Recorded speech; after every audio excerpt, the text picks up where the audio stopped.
Senhor Presidente, senhores deputados, o PCP traz hoje dois projetos de lei, acabados de referir, para a revogação da taxa de recursos hídricos e para a revogação das taxas relativas, aliás, as taxas que financiam a entidade reguladora do saneamento e do abastecimento de águas. Importa esclarecer, antes de mais, que estas taxas são criadas pelo Governo num contexto em que é o próprio Governo que anuncia a necessidade de acelerar o processo de empresarialização do setor das águas, quer seja no abastecimento, quer seja no saneamento. Aliás, estratégia prosseguida e apoiada fervorosamente até pelo PSD e pelo CDS, estratégia de privatização e mercantilização do mercado. Não são raras as vezes em que PSD e CDS exigem do Governo mais celeridade na prossecução e execução do PEASAR e de outros planos para a privatização e a mercantilização da água. Também tivemos nesta Casa, por várias vezes, a oportunidade de saber que o plano do Governo consiste na privatização da água, na mercantilização e na criação de um grande negócio da água. Aliás, estas palavras não são do PCP, estão vertidas no PEASAR, como um dos objetivos fundamentais,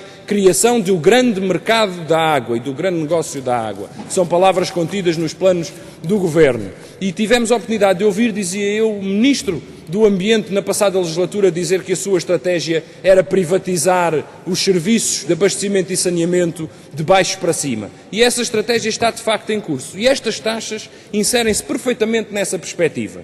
Principalmente a taxa de financiamento é uma entidade reguladora que visa, no essencial, criar, como à semelhança do que se tem feito em diversos mercados, um negócio em torno da água, como se fosse possível ter concorrência nos serviços de abastecimento e saneamento, como se fosse possível até conceber um serviço elementar e, aliás, um direito indispensável para a vida e para todas as atividades humanas como um negócio, como uma mercadoria. Mas é esta, infelizmente, a perspectiva que o Partido Socialista, com o apoio do PS e do PSD, do PSD e do CDS, têm vindo a impor à política da água em Portugal.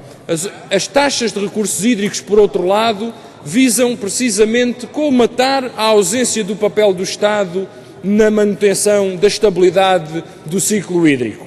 Ora, diz-nos o Estado que é preciso cobrar um imposto, a que chama taxa de recursos hídricos, a todos os consumidores da água. Curiosamente, a EDP perdoou milhões e milhões de euros nas taxas de recursos hídricos, milhões esses que não são perdoados ao consumidor, que paga 650 vezes mais pelo consumo na sua casa do que paga a EDP para turbinar a água nas barragens, e mesmo assim levou um desconto. Mas essa taxa de recursos hídricos, senhores deputados, além de ser um imposto na nossa perspectiva, porque toda a gente precisa de consumir água, é também uma sobrecarga e não tem sido sequer utilizada para que o Estado garanta as suas obrigações, nomeadamente no controle da qualidade. Sr. Presidente, este debate também foi esclarecedor sobre as posições e, afinal de contas, veio a confirmar precisamente aquilo que o grupo parlamentar do PCP havia afirmado, que PSD, PS e, em certa medida, ainda que com algumas diferenças do CDS, convergem claramente para o objetivo da privatização e mercantilização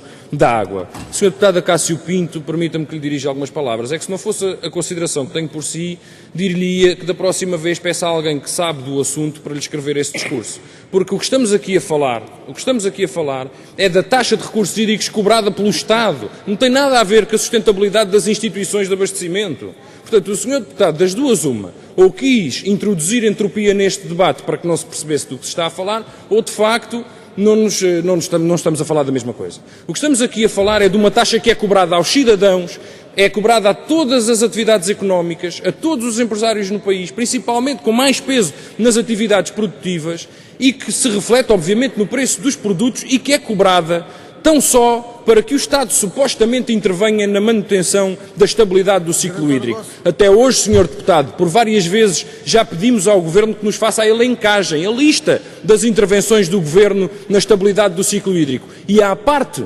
das toneladas de areia, dos metros cúbicos de areia colocados na costa, não há uma única intervenção de regularização de margens de rios, de limpezas de leitos, de desassoreamentos, de despoluição. Não há uma intervenção em Évora, Em Évora, uma autarquia do PS está a ser confrontada precisamente com a necessidade de emendar a mão e de se retirar do buraco em que se enfiou com a Águas de Portugal, porque o Estado não garante, com o dinheiro das taxas de recursos hídricos que os cidadãos lhe pagam, a qualidade da água na fonte.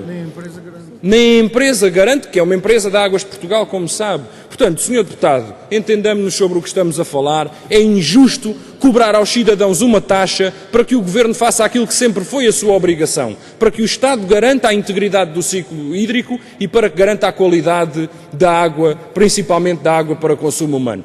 Esse dever do Estado não está a ser cumprido. E mais, Sr. Deputado, a taxa de recursos hídricos, tanto quanto sabemos, e até hoje o Governo não nos conseguiu negar ou mostrar com evidências, essa taxa está inclusivamente a ser desviada para utilizar em outras obras marginais à lei.